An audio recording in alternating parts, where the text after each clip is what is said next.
Alemania, 1483. Tiempo de desolación y enfermedades.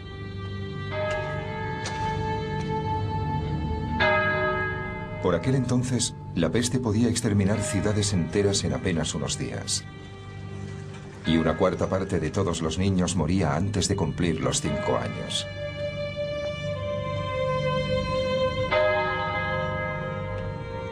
En aquel mundo había un gran consuelo. La Iglesia y su paraíso prometido.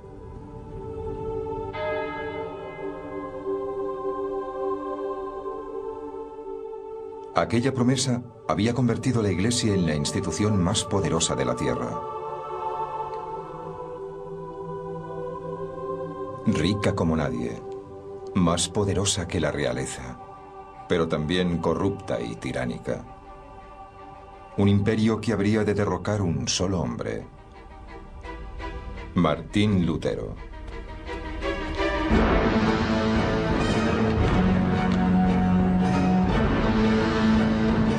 Esta es la historia de un hombre que pasó rápidamente de la devoción a la rebelión, de una búsqueda que encendería los ánimos en Europa, propagando la revolución en las naciones y desencadenando un grito de libertad cuyo eco alcanzaría el mundo moderno.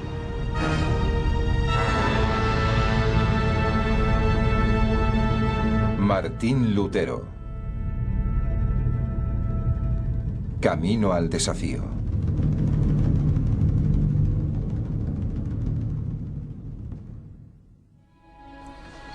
Alemania, febrero de 1546.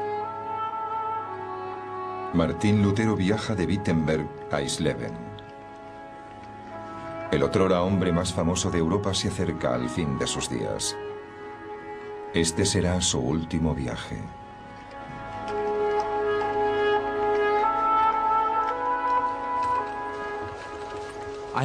Creo que es imposible escribir la historia de la cultura occidental moderna sin hablar de Lutero y de que hay que luchar por aquello en lo que uno cree. O de la idea de que todos somos preciosos a los ojos de Dios. Estas son cosas que damos por sentadas, pero por las que Lutero tuvo que luchar. A Lutero hay que situarlo junto a los grandes emancipadores de la historia de la humanidad, por su defensa del individuo, por su coraje y por estar dispuesto a morir por sus creencias. Se enfrentó a la Iglesia Católica, una institución inmensa e inmutable, y le dijo: esto no está bien, hagamos las cosas bien. Este es uno de esos pocos casos en los que un individuo se enfrenta literalmente a la potencia más uniformadora del mundo para decirle: no pienso echarme atrás.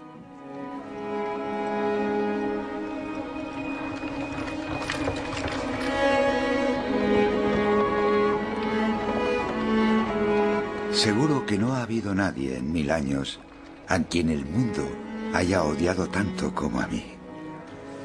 Ojalá nuestro Señor me aconseje y me lleve pronto con él.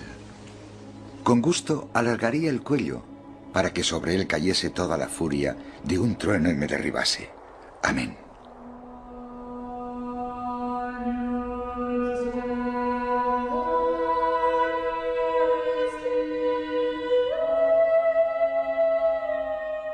Martín Lutero, el hombre que un día pondría en entredicho la supremacía de la Iglesia Católica, fue un hombre de origen muy humilde.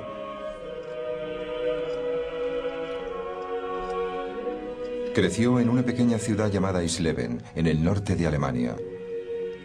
Una afanosa comunidad donde la Iglesia era la mayor autoridad. Lo más destacado de la religión en la Baja Edad Media era el cristianismo, la única religión posible. La suya era la única gran historia que se podía contar. Una historia que de hecho se contaba sistemáticamente y que formaba parte integral de las instituciones allí donde uno iba.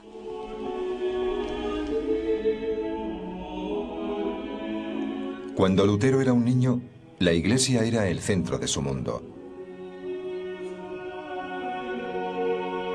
Sus parroquias, monasterios y conventos estaban diseminados por todo un imperio que se extendía desde la zona más occidental de Irlanda hasta la más meridional de Sicilia. El poder de la Iglesia residía en el gran consuelo que prometía. Si acatabas sus normas y practicabas sus ritos, podías escapar a los horrores de este mundo y encontrar la felicidad eterna en el cielo.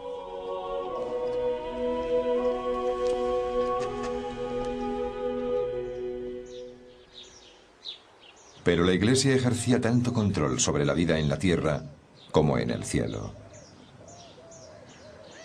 Sus reglas y preceptos impregnaban todos los aspectos de la vida diaria. La Iglesia decía qué nacimiento era legítimo. Decía qué matrimonios eran legales. Decía qué testamentos eran válidos. Y en este sentido se inmiscuyó, junto a su sistema legal, en las vidas de la gente de a pie de todos los lugares, no solo en la de sus propios miembros, sino en las del resto de la comunidad. Como muchos otros a su alrededor, el joven Lutero acataba los preceptos de la Iglesia. Había trabajado como monaguillo y había cantado en el coro. Hasta aquí, una imagen de paz y armonía. Mi vida en casa solo parece haber causado dolor y angustia.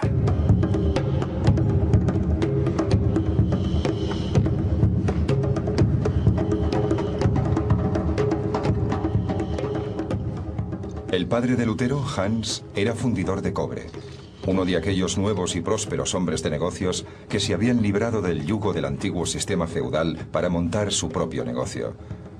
Hans tenía unos planes muy ambiciosos para su hijo. Estaba decidido a que remontase más peldaños en la escala social, convirtiéndole en abogado. Pero Lutero no vivía en un hogar feliz. Lutero nos facilita muchos recuerdos de su infancia, y sus rememoraciones no son del todo positivas. Recuerda la frustración que sentía, cómo su padre le castigaba por sus fracasos o por su desobediencia, y creo que la impresión que da es la de alguien con muy baja autoestima. Alguien que cree que no va a estar a la altura de lo que los demás esperan de él. Hans Lutero juzgaba con dureza a su hijo. En una ocasión, mi padre me azotó tan fuerte que me escapé.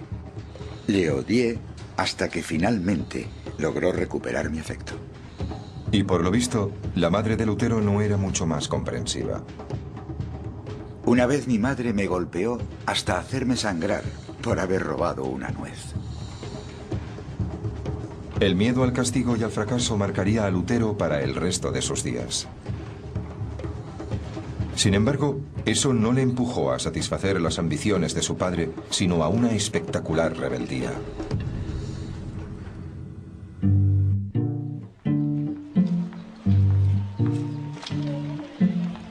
En un principio, Lutero siguió el camino que habían trazado para él. Su padre le envió a las mejores escuelas de la región y a los 18 años empezó a ir a la Universidad de Erfurt. Comparada con la ciudad natal de Lutero, Erfurt era una animada metrópolis. Tenía todo lo que podía necesitar un joven estudiante, innumerables bares y tabernas. Y en una época en la que no había agua potable, el vino y la cerveza eran bebidas de primera necesidad. La ciudad incluso contaba con un burdel municipal regido por el ayuntamiento. Pero Erfurt también era única en aspectos de mayor calado.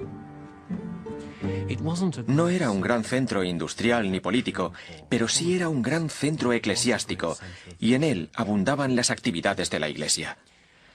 Se calcula que allí había 14 órdenes religiosas distintas representadas en una sola, así como 25 parroquias.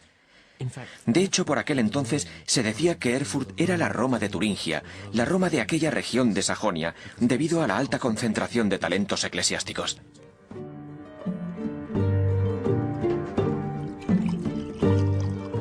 En Erfurt, Lutero floreció, se convirtió en un músico entusiasta y forjó muy buena amistad con varios compañeros de estudios. Lutero se fue a los 14 o 15 años a estudiar lejos de su familia y se encontró con unos amigos muy pero que muy absorbentes. Los lazos entre aquellos jóvenes podían ser muy fuertes. Eran unos lazos muy estrechos que hacían que se sintiesen miembros de una misma familia. En aquel punto de su vida, los amigos se convirtieron en todo lo que tenía. Lutero estudió con ahínco. Se licenció en artes y obtuvo una maestría. Lo único que le quedaba para ser todo lo que su padre esperaba de él era tomar el último curso de leyes.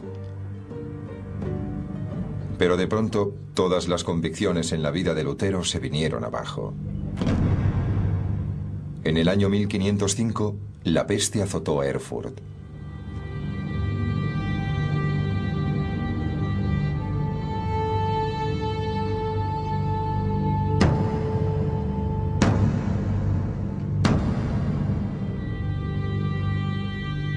La enfermedad se propagó fuera de control por las estrechas calles de la ciudad, sembrando la muerte y la angustia a su paso. Lo que más temía la gente de la peste era que te cogía por sorpresa. Algunos cayeron, otros se libraron. Algunas ciudades quedaron devastadas, mientras otras muy cercanas no se vieron afectadas.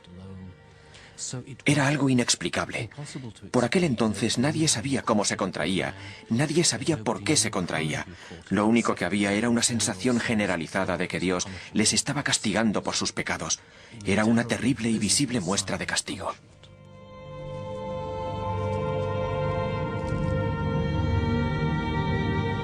Durante los últimos 100 años, la peste había acabado con casi la mitad de la población europea.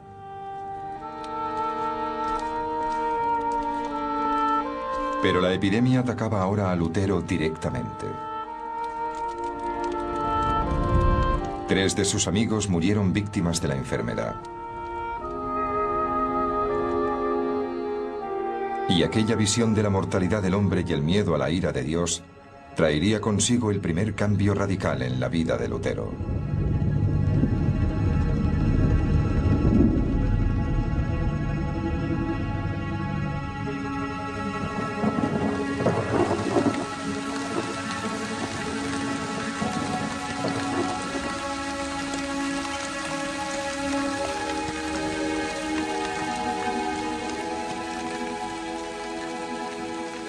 Lutero, con 23 años, regresaba a Erfurt tras visitar a su familia.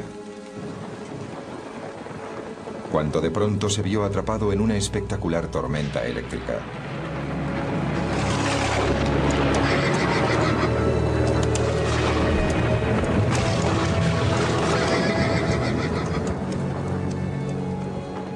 Nadie sabe exactamente qué le ocurrió a Lutero aquella noche, pero le afectó en lo más profundo de su ser. De repente, acechado por el pánico y la congoja de la muerte, me vi obligado a hacer un trato con Dios.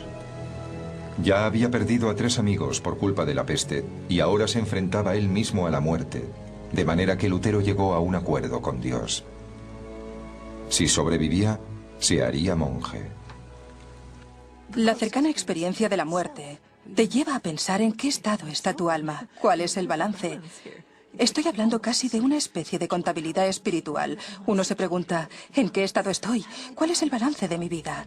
De haber muerto ahora, de no haber funcionado mi invocación, ¿dónde habría terminado? En el infierno, por pecador.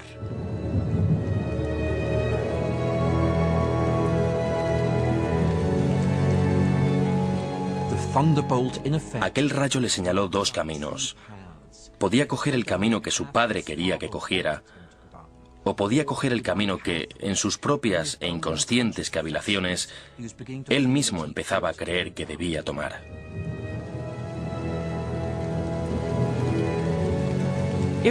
Fue el momento en que tomó las riendas de su propia vida. Dejó de hacer lo que su padre quería que hiciera, y a partir de aquel instante se entregó libremente a la vida espiritual y se dedicó a buscar en el universo las respuestas que tanto ansiaba. Obviamente, era una persona de gran sensibilidad espiritual.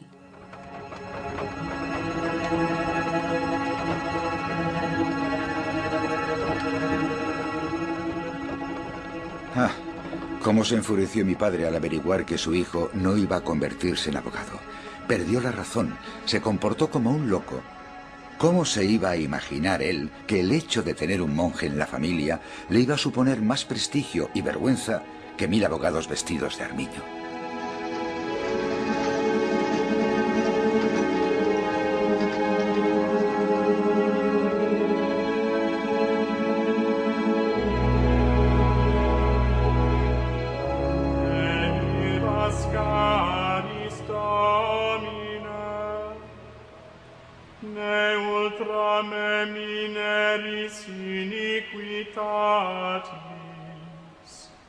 Ecce civitas sancti facta est deserta, Sion deserta facta est, Jerusalem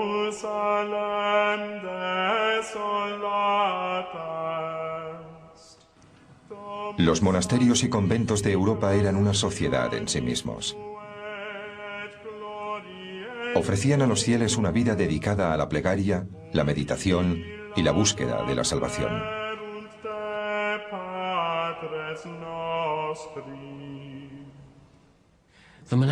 La vida monástica estaba marcada por el ritmo de las 7 horas del día litúrgico. Esto quería decir que 7 veces al día los monjes tenían que reunirse para cantar y recitar fragmentos del servicio eclesial, y eso incluía levantarse en mitad de la noche. Y cuando no estaban tomando parte de los servicios litúrgicos, sus vidas también eran rigurosamente controladas. En muchos monasterios solo se podía hablar en algunos lugares y a horas determinadas.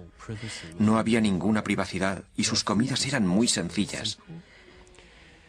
Los hábitos de los monjes también eran muy rígidos, burdos e incómodos. ¿Por qué debían llevar aquellas ropas tan incómodas? ¿Por qué debían asistir a todos los servicios? ¿Por qué comían tan mal? Pues por lo visto la respuesta estaba en que solo renunciando a todo aquello que la gente considera cómodo y valioso se podía alcanzar la salvación. Lutero no tardaría en creer que el único modo de lograr la salvación era renunciando por completo a su mundo, para sumergirse por completo en una comunidad que le aislaba de todo.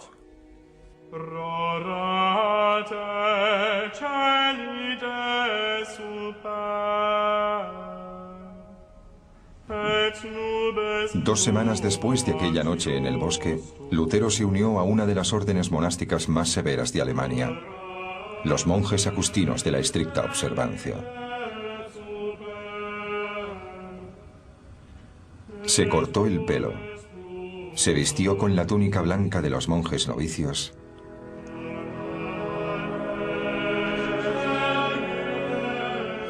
y se postró ante el abad.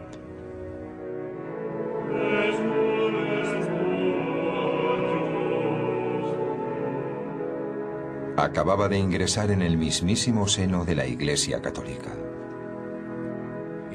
No era el tipo de orden que uno elegía si lo que quería era una vida cómoda y fácil. No era en absoluto ese tipo de centro religioso. Sin embargo, creo que era una buena orden para alguien espiritual y mentalmente dotado.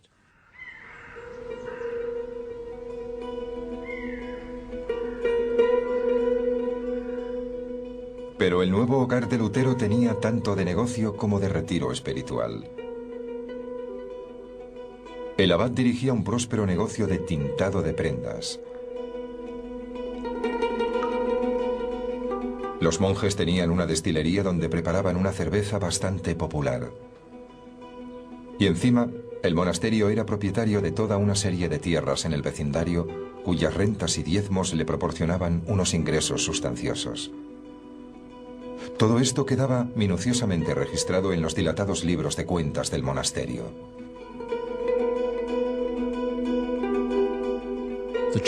La Iglesia no pedía ayuda a sus feligreses, se la exigía, se la imponía.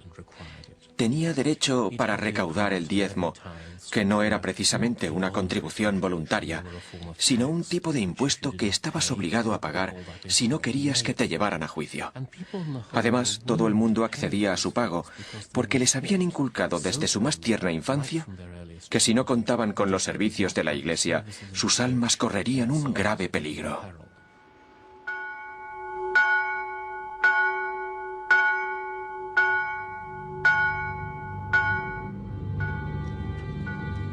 Estos abusos de la Iglesia terminarían por ofender y disgustar a Lutero. Aunque de momento, lo único que le preocupaba era su alma. Se lanzó de lleno a la vida austera y solitaria que la Iglesia reserva a sus más devotos seguidores.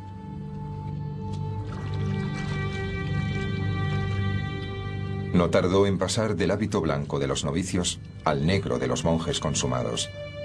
Aquella era la única ropa que ahora poseía.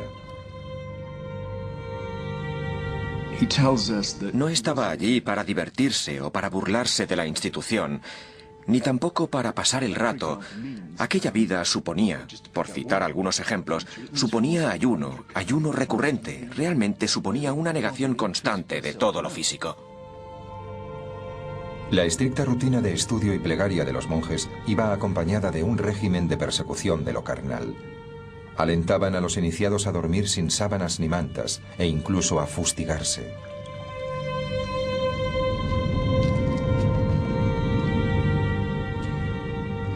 Una de las cosas que pretendían era emular el sufrimiento de Cristo para así convertirse en ascetas.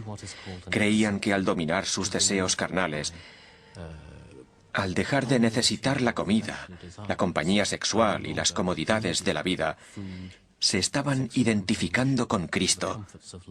Creían que así luchaban contra las fuerzas del mal en su interior, que así combatían sus más bajos instintos. Lutero se sometió a aquel régimen con fervor, durmiendo sobre la nieve, sin mantas, hasta que sus compañeros le arrastraban medio muerto hasta el interior del convento. Años más tarde, se quejaría de que aquellos años en el monasterio arruinaron para siempre su salud.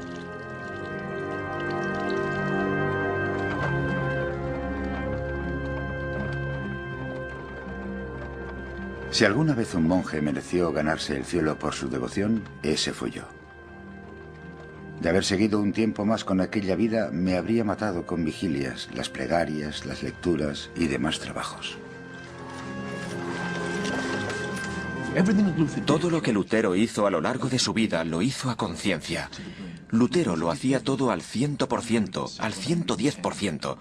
Y si a Lutero se le había metido en la cabeza hacerse monje, pues lo iba a dar todo, se iba a entregar en cuerpo y alma. Fue un buen monje.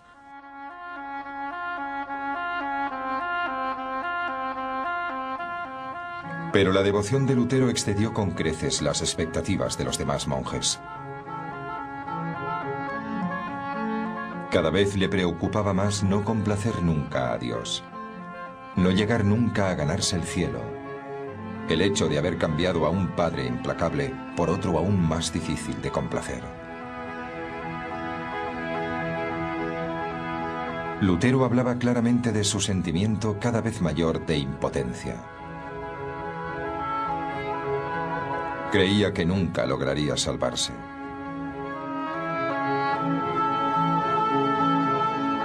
Los designios del Señor son demasiado elevados y difíciles de satisfacer. Y esto lo demuestran no solo los textos divinos, sino mi propia experiencia y sentir.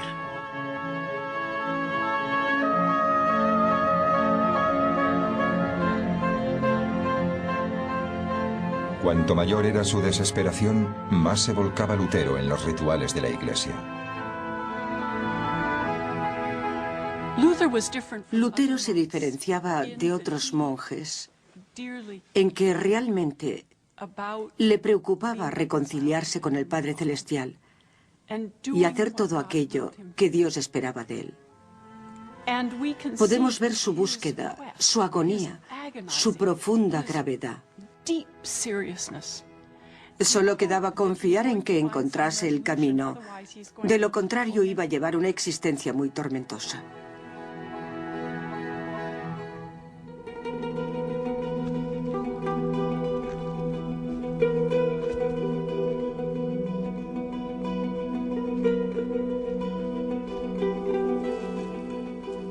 Durante 5 años, Lutero trabajó sin descanso. Hasta que en 1510 le ofrecieron una breve escapada a su vida de enclaustramiento. Su orden le envió en misión a Roma en una de las mayores peregrinaciones de la Iglesia.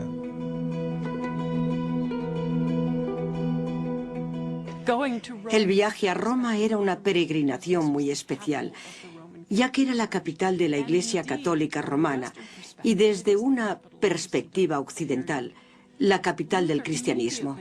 Lutero decidió inmediatamente que intentaría sacarle el mayor provecho espiritual posible a aquel viaje. Roma era una valiosa reserva de santidad. Era el hogar de San Pedro, del Papa y de los restos de innumerables santos y mártires. Decenas de miles de peregrinos visitaban Roma todos los años, con la esperanza de que aquel viaje los acercase más a Dios. Vestían de forma diferente, cogían un palo, caminaban y vivían con austeridad. Había pocos albergues a lo largo del camino para los peregrinos, así que para cuando llegaban al lugar de peregrinaje, en cierto modo, ya habían cumplido penitencia y merecían encontrar las tumbas de los santos al final de la peregrinación. Por fin eran dignos merecedores de la gracia del encuentro. Lutero y sus compañeros tardaron más de 2 meses en realizar su largo viaje hacia el sur. Finalmente, en octubre de 1510, llegaron a la ciudad eterna.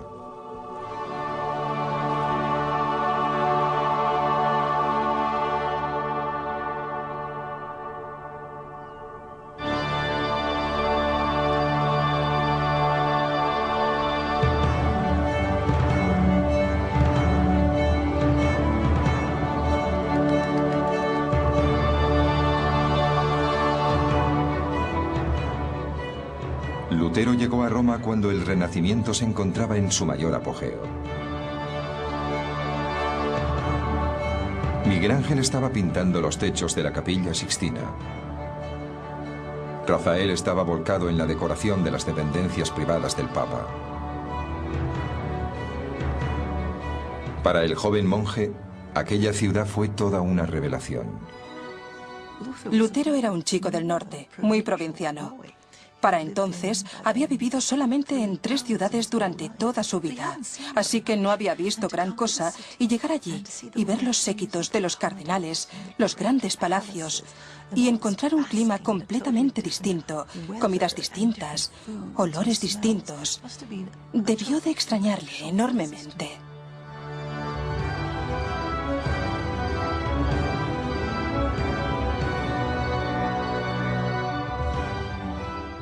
Por lo visto, cuando Lutero llegó por vez primera a Roma y entró en la ciudad, le abrumó enormemente la idea de estar en la ciudad sagrada. Ahí estaba, en presencia de tantos mártires, en el mismo centro de la iglesia. Estaba tan deslumbrado que el brillo tardó poco en desvanecerse, aunque finalmente lo hizo. Entre los palacios y las majestuosas iglesias, Lutero descubrió una institución muy mundana.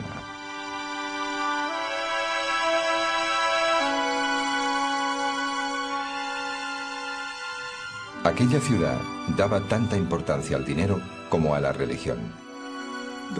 El papado como institución recaudadora de dinero era como un enorme sumidero que tragaba dinero procedente de toda Europa. La Iglesia enseñaba que el dinero era la raíz de todo mal y que, por ejemplo, prestarlo a cambio de intereses era un pecado mortal. Pero en realidad la Iglesia movía millones de ducados. En realidad, Lutero había llegado a la sede principal de una gran corporación europea, sustentada en los beneficios de monasterios como el suyo, en la donación de sus fieles y en los impuestos que cobraba por todo, desde una licencia matrimonial a un cardenalato. Lo más importante que hay que recordar sobre el papado de principios del siglo XVI, institución que existía desde hacía varios siglos, es que básicamente era un Estado. Un Estado con todas las características de un Estado. Tenía burocracia, palacios, magníficos edificios. Tenía lo mismo que un gran príncipe renacentista.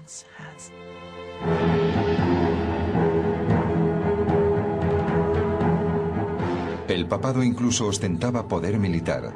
De hecho, el castillo de Sant'Angelo, el fuerte privado del Papa y su batería de cañones se alzaban imponentes sobre la ciudad.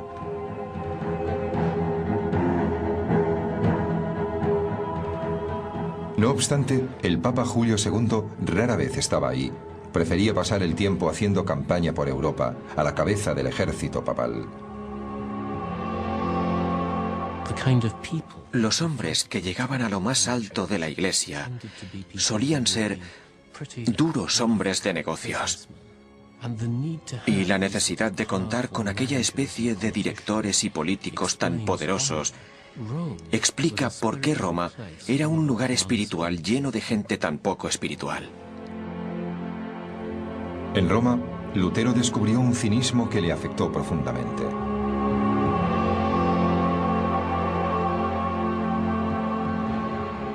Él contaba que en una ocasión, mientras rezaba tímidamente durante el servicio de una de las magníficas iglesias de la ciudad, el cura sentado a su lado le dijo: «Acabe pronto, ¿quiere?». Y después, mientras alzaba la hostia sagrada en la que creía que se había transformado el cuerpo de Cristo, otro cura murmuró: «Pan eres y pan seguirás siendo».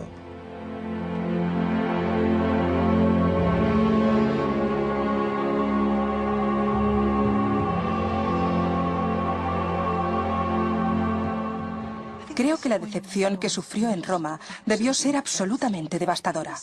De repente se encuentra con una situación que él estaba dispuesto a vivir como una experiencia sublimadora. Se encuentra en la sede de la institución a la que él sirve y descubre que allí nadie habla su mismo idioma, en más de un sentido.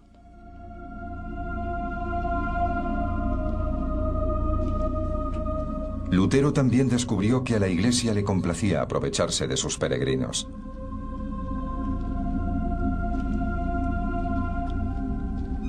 Le permitieron visitar previo pago la cripta de una iglesia. Allí podría ver los restos de 46.000 mártires cristianos. Aquello le concedía lo que se conocía como una indulgencia, que le permitiría rebajar su tiempo de estancia en el purgatorio tras su muerte.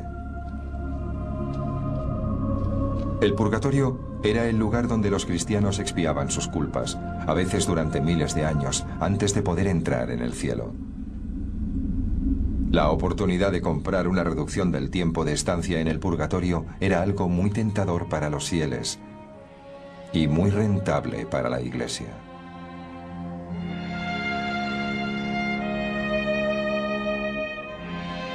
Mientras Lutero iba de un lugar de peregrinaje a otro, desesperado por encontrar la salvación, un miedo cada vez mayor se apoderaba de él.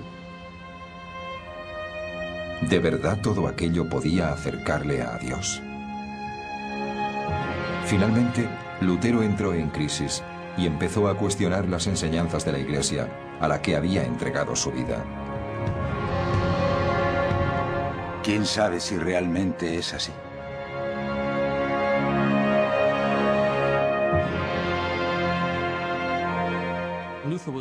Lutero estaba claramente desilusionado con Roma, no solo por su superficialidad espiritual, sino porque, sencillamente, sentía que Roma no era un reflejo del cristianismo tal y como él lo entendía.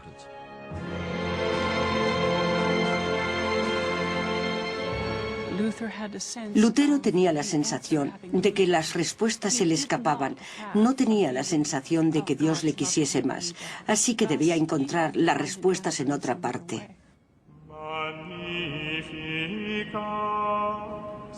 El viaje de Lutero a Roma solo le había causado desilusión y más dudas.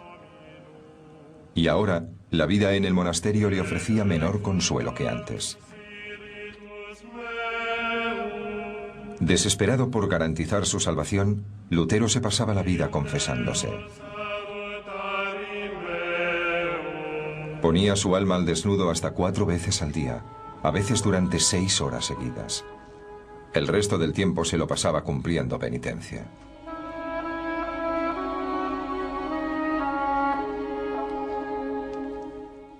Había algo extraño en Lutero.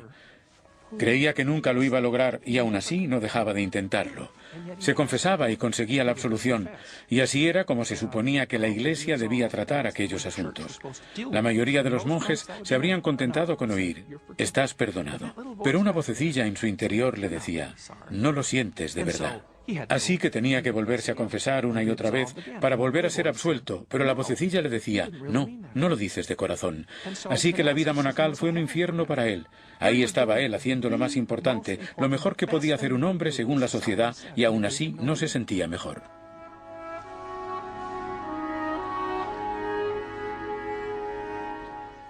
Su cabeza era un hervidero, y aún así seguía sin obtener respuestas. Seguía sintiéndose terriblemente culpable.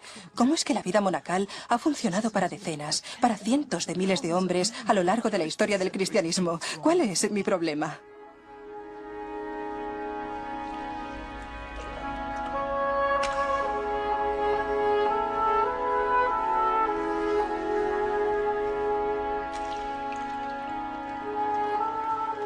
Por irreprochable que fuera mi vida monacal, seguía sintiéndome como un pecador con la conciencia llena de culpa.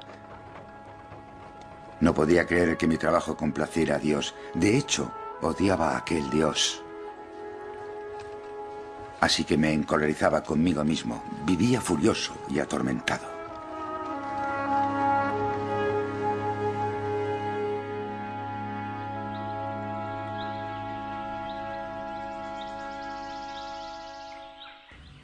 La sabiduría y la perspicacia de otro hombre permitieron a Lutero escapar de la presión de su propia angustia y le pusieron inconscientemente en la senda de la revolución.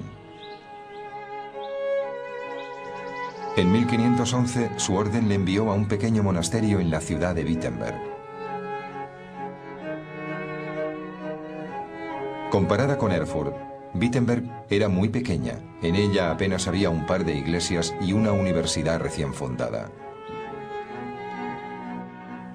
Allí, el monje Johann von Staupitz acogió a Lutero bajo su ala. Staupitz era un miembro destacado de la orden de Lutero y estaba decidido a librar al joven monje de aquel ciclo de desesperación.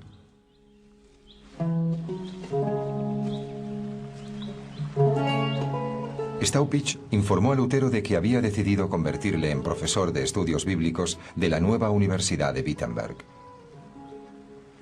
Así se vería obligado a atender las necesidades espirituales de otros y tendría menos tiempo para torturarse a sí mismo. Lutero le dio hasta 15 motivos por los que no podía aceptar aquella oferta, empezando porque tanto trabajo iba a acabar con él. La abyecta respuesta de Staupitz pasaría a la historia. Me parece muy bien. Dios tiene mucho trabajo para los hombres inteligentes en el cielo. Creo que Staupitz sabía muy bien cómo manejar a Lutero, con una mezcla de lástima, sutil ironía y, sobre todo, reconociendo sus virtudes, reconociendo su brillantez y su capacidad para realizar una carrera académica. Creo que lo que pretendía Staupitz era agotarle de tal manera con la preparación de sus clases que al llegar la oscura noche del alma se desplomase sobre su cama y durmiese como un bebé durante 8 horas seguidas.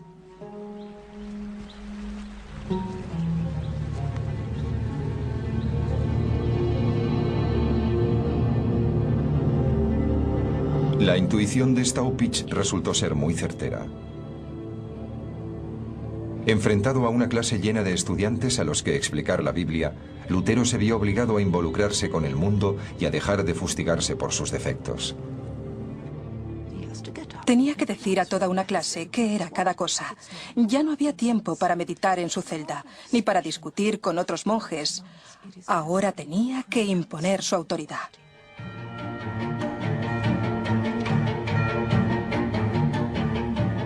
Se volcó en su trabajo y se puso a estudiar no solo el texto latino estándar de la Iglesia, sino también la edición griega y la hebrea.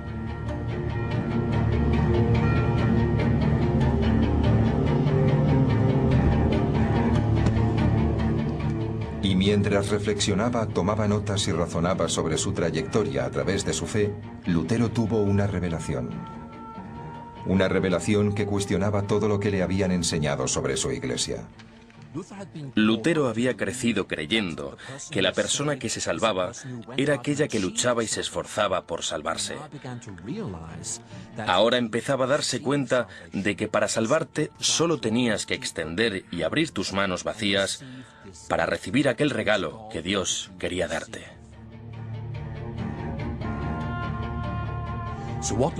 Lo que Lutero estaba diciendo era que no necesitamos la institución de la Iglesia, ni la intercesión de los sacerdotes, ni tampoco las grandes ceremonias papales para ir al cielo.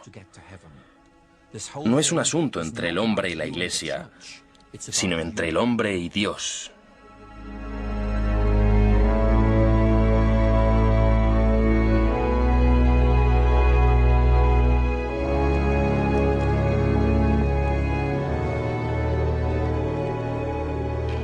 Fue un momento revolucionario. Durante toda su vida, Lutero había creído que solo a través de los rituales de la Iglesia se podía alcanzar la salvación. Pero ahora se daba cuenta de que la salvación era algo que el individuo debía negociar directamente con Dios. No había institución mundana que pudiera creer por ti, expiar tus culpas o interceder entre tú y tu Dios. Sentí que había vuelto a nacer y que las puertas del cielo se abrían para mí.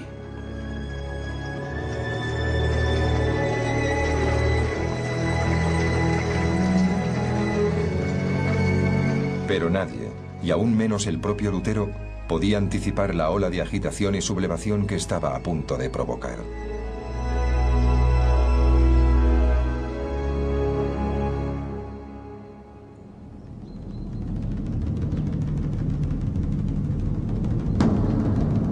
Habían pasado 7 años desde la visita de Lutero a Roma. Y en aquel tiempo el Papa Julio II había muerto. Le había sucedido León X. Y León era un hombre entregado a los placeres carnales.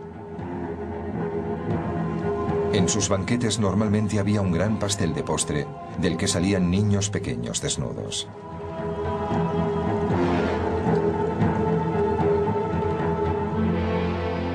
En solo 2 años de suntuosas celebraciones y cacerías de jabalíes, León vació las arcas papales.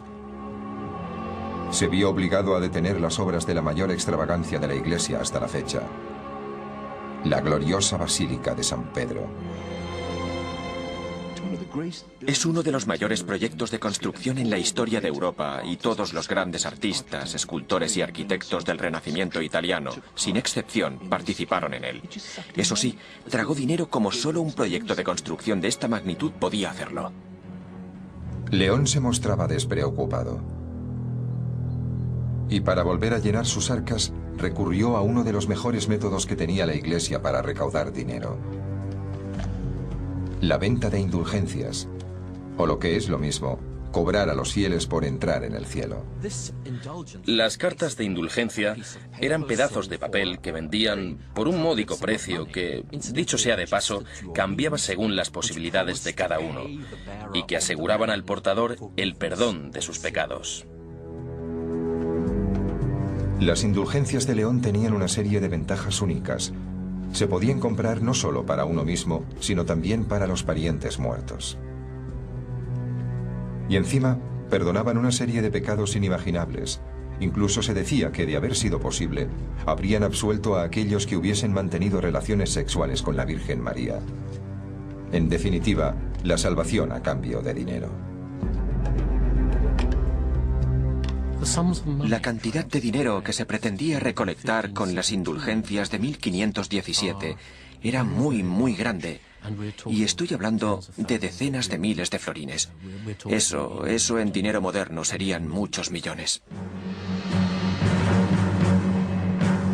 León preparó detenidamente la emisión de su nueva indulgencia. Contrató los servicios de un fraile dominico llamado Johann Tetzel para su venta. Y eligió muy bien. Tetzel era un publicista maravilloso, especializado en jingles y eslóganes promocionales. Prácticamente inventó el uso de eslógans publicitarios. Decía cosas como: Cuando la moneda tintinee en el cofre, del purgatorio salga tu alma dando un bote. Casi puede uno ver el alma llegando de un brinco al cielo desde el purgatorio. León esperó a que sus arcas vacías se llenaran con las donaciones de los fieles.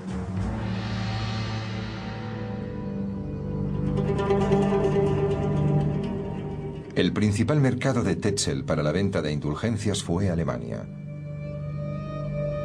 Los habitantes de Wittenberg se enteraron rápidamente de la reducción de condena que ofrecía la Iglesia.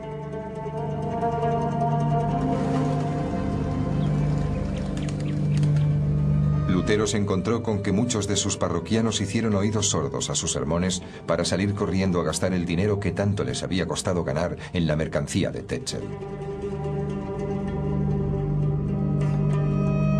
Pero a Lutero, su momento de revelación le había dejado un mensaje claro y simple. La salvación era un regalo de Dios, un regalo que se recibía a través de la fe. Y eso quería decir que la Iglesia no tenía derecho a vender la redención. Para él aquello fue un asunto pastoral. Sus propios feligreses le decían que como habían comprado una indulgencia, ya no se tenían que volver a confesar con él, ya que estaban seguros de que su alma estaba salvada. Lutero creía que aquello no era más que una ilusión, que posiblemente acabaría con su condena, así que para él se trataba de un asunto muy serio. Estaba enfadado, porque aquello iba en serio, estaba en juego la vida de mucha gente. Si no hacían lo correcto, podían terminar en el infierno. Aquel monje que en otros tiempos había sido el siervo más devoto de la Iglesia, ahora se enfrentaba a la institución a la que había dedicado su vida.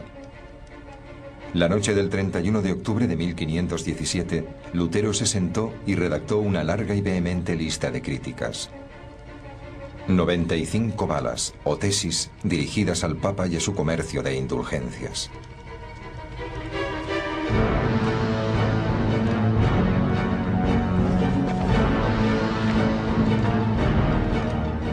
A continuación las clavó en la puerta de la iglesia del castillo de Wittenberg.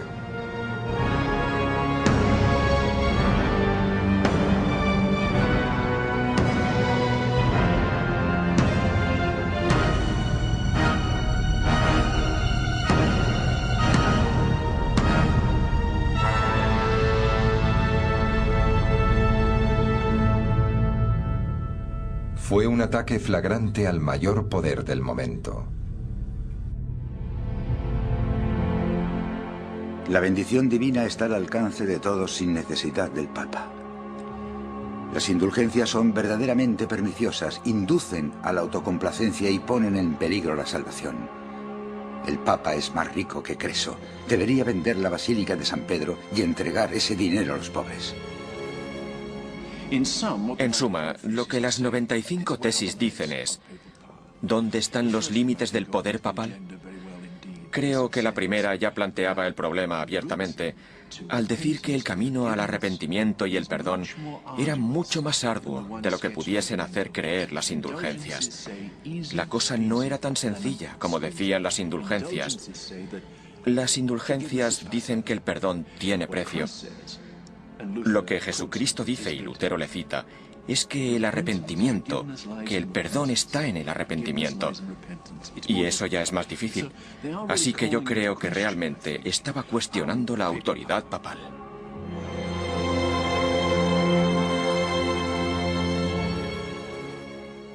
Era un asunto de fe. Era necesario sacarlo a la luz. Por eso apelaba a aquellos que se atrevían a defender aquellas prácticas o abusos para que saliesen y demostrasen que estaban en lo cierto. Según él, para abrir el debate solo hacían falta las Sagradas Escrituras. Las Sagradas Escrituras y capacidad de raciocinio. Se cuestionó mucho si la intención de Lutero era causar perjuicio. De hecho, lo de clavar textos en la puerta de la iglesia para su discusión académica era una práctica habitual.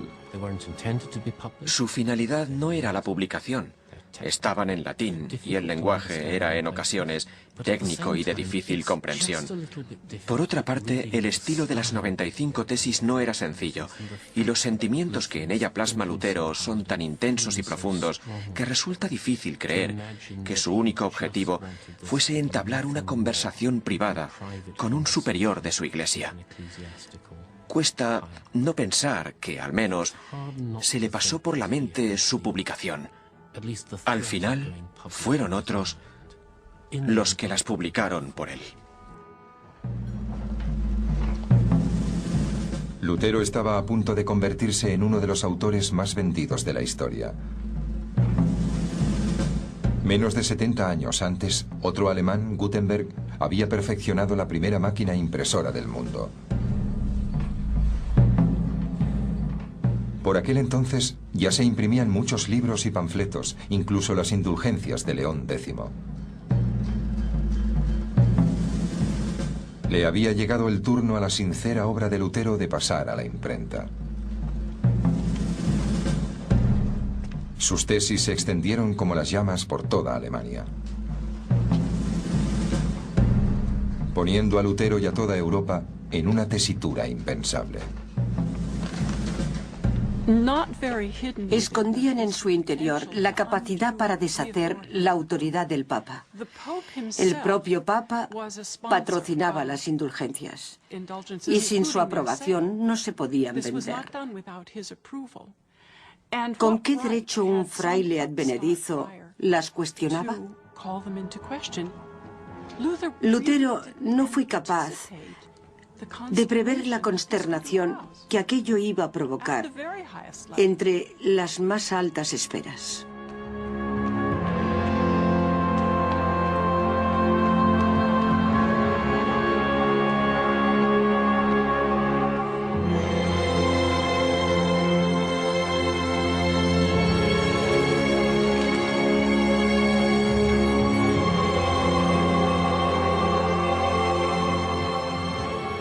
Aunque no era gratuito que la Iglesia Católica ostentase el poder desde hacía más de 1000 años.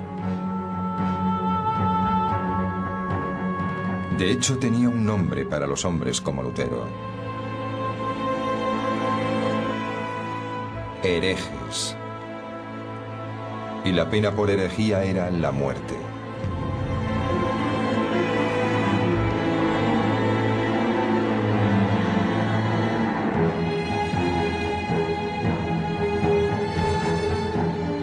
Ya estaba montada la escena para el mayor conflicto en la historia de la Iglesia. Una batalla entre la institución más poderosa del planeta y un monje solitario.